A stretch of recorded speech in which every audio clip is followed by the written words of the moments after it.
শুনুন তোমা, এই যে এই সোশ্যাল মিডিয়া আসার পর থেকে না একটা জিনিস আমি লক্ষ্য করেছি, যে মানুষ অনেক সংগ্রামের কথা বলেন, যন্ত্রণার কথা বলেন, ধর অনেক সময় বলেন এটা হয়েছে ওটা হয়েছে, বাড়িতে এনার শরীর খারাপ ওনার শরীর খারাপ। তারপরে কোনো একটা সময় বললেন আমার ভাই এই তো পিকনিকে গেলাম, খুব মজা করছিলাম, তারপরে আমার ভাই আর জীবিত নেই। তো এটা শুনলে তো একটা মনের মধ্যে বিহ্বল হই আমরা এটা শোনার পর। তারপরে অনেকদিন পরে হয়তো কথাবার্তার মধ্যে কেউ থেকে খবর আসে রোড থেকে যে উমা ওই মানুষটির ভাই তো দিব্যি জীবিত আছেন। আচ্ছা, এইরকম মিথ্যা কেন লোকে বলে? এটার মানে কি? রত্নাবলী, তুমি শুনলে অবাক হবে না, তার কারণ আমি তোমায় মনে করাবো এই ধরনের কিছু সমস্যার কথা কিন্তু আমরা পরীক্ষার খাতার জন্য পড়েও ছিলাম। কি ম দিয়ে শুরু হয়? বলো তো। ওটা একটা বিদঘুটে শব্দ, কিরকম জানি, একটা মানচাউজেন সিনড্রোম। হ্যাঁ, রাইট, মনে করে দেখো। হ্যাঁ, ইনফ্যাক্ট আমাদের বলাও হতো যে অত যে সবসময় তোমরা পাবে এমন নয়, কিন্তু এটা হয়। এখন ইনফ্যাক্ট তার নাম বদলেছে, ফ্যাক্টিশিয়াস ডিসঅর্ডার বলা হয়। কারণ তুমি যে সমস্যার কথা বললে, এটা সোশ্যাল মিডিয়ায় আসার পর একভাবে তার আমরা একটা ছবি দেখতে পাচ্ছি। কিন্তু এমন সত্যি অনেক মানুষ আছেন যারা কোনো একটা সংকট যোদ্ধা হিসেবে নিজেকে প্রতিপন্ন করছেন, ক্রাইসিস ওয়ারিয়র।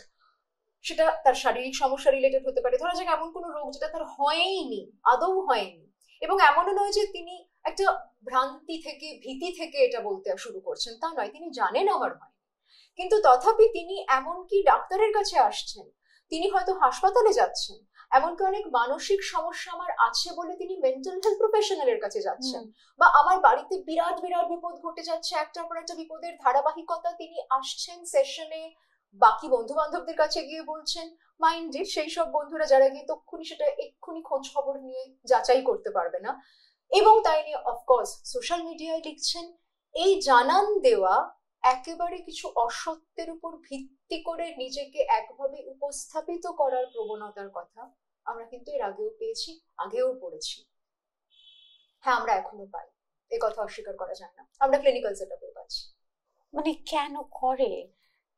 ডেফিনেটলি এটা আমাদের অনেকের কাছেই প্রশ্ন হিসেবে আসে। ইনফ্যাক্ট যখন এটি ক্লিনিক্যালিও আমাদের বোঝার প্রয়োজন পড়ে, তখন প্রথমেই মনে হতে পারে যে করে তো খুব একটা লাভ হচ্ছে না, কারণ অন্য কিছু মানসিক সমস্যা আছে যেখানে কিন্তু আমরা একটা ইমিডিয়েট এক্সটার্নাল বেনিফিট দেখতে পাচ্ছি।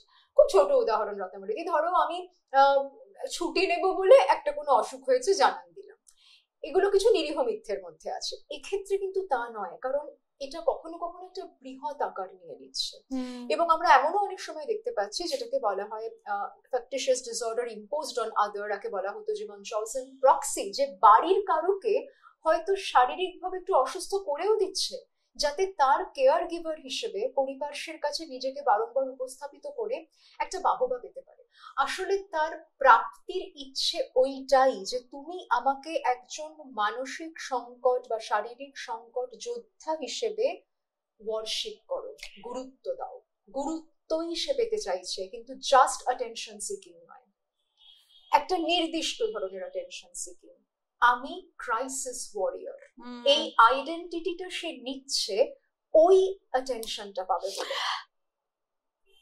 আমরা না এরকম অনেক মানুষ কখন দেখেছি বলতো? কখন? যখন কোভিড হয়েছিল তখন ক্রাইসিস হিরোজ তখন অনেক বেশি তৈরি হয়েছিল, যে দেখো কোভিড থাকা সত্ত্বেও আমি কেমন ম্যানেজ করছি। You are very right Ratnabali, কিন্তু আবারও আমি একটা ডিফারেন্সিয়েশন আনবো, কারণ সেখানে ঘটছে কিছু, এখানে কিচ্ছু ঘটছে না। এখানে যখন সে, তুমি যে উদাহরণটা দিলে, ধরা যাক সে বলছে যে আমার ভাই পিকনিকে গিয়ে জলে ডুবে মারা গেছে, সে ভাই হয়তো সেই পরের দিনই ছাদে উঠে ঘুড়ি ওড়াচ্ছিল। এবার তিনি যাকে এটা বলছেন তিনি কখনো ভাবছেন না যে কোনো না কোনো মারফত এর সত্য সেই মানুষটির কাছে পৌঁছে যেতে পারে। ফলত ইভেন থেরাপি সিচুয়েশনে এটা খুব ডিফিকাল্ট হয়, মেন্টাল হেলথ প্রফেশনালসদের জন্য ডিফিকাল্ট হয়। যদিও এটা আমি বলতে চাইবো যে আমরা যারা বহুদিন ধরে প্র্যাকটিসে আছি আমরা টের পেতে শুরু করি, কারণ কোথাও একটা যেভাবে বলছেন আর যা বলছেন তাতে একটা অসঙ্গতি টের পাওয়া যায়। এবং আমরা যখন নিজেদের মধ্যে ক্লিনিক্যাল নোটস এক্সচেঞ্জ করছি, ধরা যাক ওই একই ব্যক্তিকে যে সাইকিয়াট্রিস্ট দেখছেন, যে সাইকোলজিস্ট দেখছেন, তারা সেই জায়গাটা তাদের ব্যক্তিগত আলোচনায় রাখেন, কারণ সেটা তো আমাদের একটা ক্লিনিক্যাল প্রসেসের অন্তর্গত। কিন্তু এটা কি তাকে আমরা কনফ্রন্ট করবো কি করবো না একটা দ্বিধা অনেক সময় থাকছে, কারণ এই মানুষটি কিন্তু এই সত্যটা জেনেই গোপন করছেন, বা এই অসত্যটা সে একটি বিশেষ উদ্দেশ্য সাধন করবার জন্য তৈরি করেছেন। অর্থাৎ এটা ডেলিউশন নয়, অর্থাৎ তিনি কিন্তু এমন নয় যে তার মাথা যন্ত্রণা হচ্ছিল ভেবেছেন সত্যি সত্যি ব্রেন টিউমার, তা নয়। তিনি জানেন এগুলো কিছুই নয়, কিন্তু তথাপি তিনি নিজেকে ভাবে প্রজেক্ট করছেন। আমি ইনফ্যাক্ট বলবো যাদের এই সমস্যা আছে তারা নিজেরা আগে এটা একটু যদি বোঝেন যে যা পেতে চাইছি আর যে পথ দিয়ে পেতে চাইছি এই দুটোর মধ্যে কোনোদিন সংযোগ স্থাপন সম্ভব নয়। অর্থাৎ আমাকে একজন ক্রাইসিস ওয়ারিয়ার হিসেবে গুরুত্ব দেবে ভেবে আমি যা করতে চাইছি তাতে হিরো হতে গিয়ে প্রিয় হওয়াটুকুও হচ্ছে না, কারণ বহু মানুষের চোখে কিন্তু আস্তে আস্তে আমার এই সত্য উদ্ঘাটিত হচ্ছে, ঠিক, এবং আমার ক্রেডিবিলিটি চলে যাচ্ছে। থেরাপি স্পেসে, ইভেন কোনো হাসপাতাল স্পেসে, কারণ তারা শারীরিক সমস্যা নিয়ে অনেক সময় ডাক্তারদের কাছে যাচ্ছেন, কখনো কখনো নিজের শরীরের উপর কিছু সমস্যা তৈরি করে নিয়ে যাচ্ছেন, ধরা যাক নিজেকে কিছুটা হার্ম করেই গেলেন। এবার ডাক্তারও কিন্তু ক্রমশ যত পরীক্ষা নিরীক্ষা হচ্ছে বুঝতে পারছেন গোলমাল আছে। এর ফলে একটা অথেন্টিক স্পেস যেখানে নিজের এই সত্যটাও বলা যেত যে আমার এটা করতে ইচ্ছে করে, সেই ডায়লগটাও ব্যাহত হচ্ছে, এবং সেখান থেকে সেলফ গ্রোথের জায়গাটা ব্যাহত হচ্ছে। কাজে এরকম মানুষ যদি আমরা দেখি আমাদের চারপাশে, তাহলে আমরা কি করব? যারা ইমিডিয়েটলি আমরা পরিপার্শ্বে আছি, তারা যখন বুঝতে শুরু করছি যে এটা করছে, আমরা তার এই আচরণকে এনেবল করব না।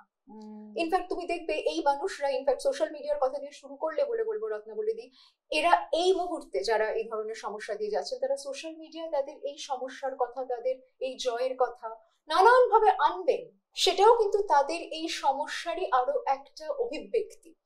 সেখানে আমরা যদি বারংবার তাকে এটা নিয়ে সত্যি তুই তো দারুণ করেছিস, তুই কি দারুণ ভালো, বা তার সঙ্গে ভীষণ এনগেজ করতে লাগলাম, এই জায়গাটাতে যদি একটু কমই এনগেজ করি, বা তাকে যদি একটু বলি যে ঠিক আছে দেখ সবারই তো জীবনে বিভিন্ন রকম ক্রাইসিস আসছে, তুই দেখ তুই কি করবি, বা যদি সম্ভব হয় কোথাও তার পরিপার্শ্ব যদি তাকে একটু জানান দিতে পারেন যে যে ঘটনাটা তুই উল্লেখ করেছিস আমরা কিন্তু জেনেছি সেটা ওভাবে ঠিক ঘটেনি, আমি জানি না তোর কেন এটা বলবার প্রয়োজন পড়েছে, তোর এই প্রয়োজনটা নিয়ে কি তুই কারোর সঙ্গে কথা বলতে পারিস। বা তিনিও যদি এটা মনে করেন যে আমি কারোর কাছে গিয়ে সত্যিটা বলি যে আমি এটা করে থাকি, বহু সময় যার সঙ্গে দীর্ঘদিন আমি হয়তো থেরাপিতে রয়েছি বা চিকিৎসায় রয়েছি, বা যে বন্ধুদের কাছে এতদিন ধরে এগুলো বলেছি, তাদের কাছে এই সত্যি নিয়ে যেতে আমার খুব অস্বস্তি হতে পারে।